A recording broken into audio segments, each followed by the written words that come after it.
আসসালামু আলাইকুম রহমতুল্লাহ বরকাত।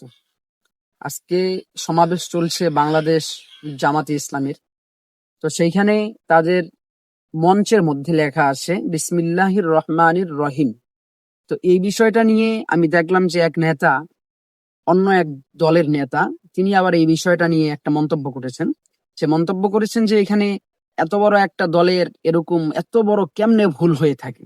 তো আসলে আমি বলতে চাচ্ছি কি যে আসলে যদি যেই বিষয়ে আপনি জানবেন না, মানে ওই বিষয়ে আপনার জ্ঞান নাই, তাহলে ওই বিষয় নিয়ে কথা না বলাটাই ভালো। এখানে বিসমিল্লাহির রহমানির রহিম যে লেখা হয়েছে, এটা হয়তো আমরা সব সময় সর্বদা দেখে থাকি যে বাংলা দিয়ে যখন বিসমিল্লাহ লেখা হয় তখন সেটা বিসমিল্লাহির রহমানির রাহিম লেখা হয়।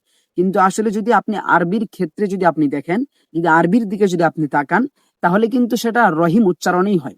সুতরাং যেই বিষয়টা আপনি মানে কোনো একটা প্ল্যাটফর্মে যখন আপনি শেয়ার করবেন, তখন ওই বিষয়টা আপনি এমন ভাবে গবেষণা করবেন, যদি আপনার অন্তরের মধ্যে যদি একেবারেই ধারণা না হয় যে এটা ঠিক নাকি এটা বেঠিক, যদি আপনি মানে আপনি যেটা প্রকাশ করতে চাচ্ছেন, সেটা যদি আপনার অন্তরের মধ্যে কোনো সন্দেহ থাকে, তাহলে সেটা আপনি আর শেয়ার করবেন না।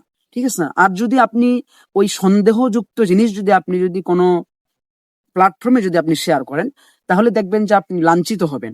ঠিক তদ্রুপ ভাবে এই ভিডিওটা যে ব্যক্তিটা শেয়ার করেছে, রহিমের এখানে রাহিমের এখানে নাকি রহিম লেখা হয়েছে, এটা নাকি অনেক বড় ভুল। আসলে এটা ভুল না।